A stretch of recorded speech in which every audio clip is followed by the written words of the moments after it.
Бүгін біз құралды күштерін, башқару органдары, башқа аскерлік түзүмдөр, мамлекеттик органдар жана жергиликтүү өз алдынча башкаруу органдары катышкан Талас, Ош жана Баткен облустарынын айрым аймактарында биргелешкен командалык штабтык жана мобилизациялык машыгууну аяктадык.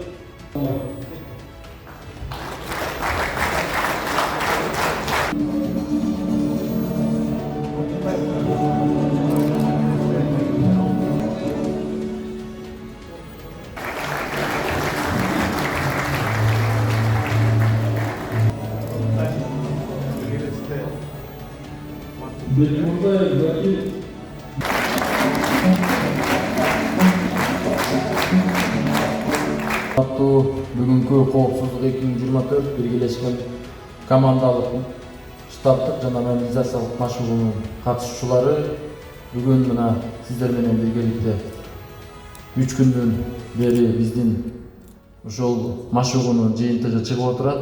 Активдүү катышып бергендерге терең ыраазычылык билдирем. Ар дайым өлкөбүздө тынччылык, токчулук, береке, ынтымак, согуш болбой ушундай учениялар гана болуп жүрө беришини тилектейбиз. Дайым командалык штабтык жана мобилизациялык машыгуусу жабык деп жарыяланат.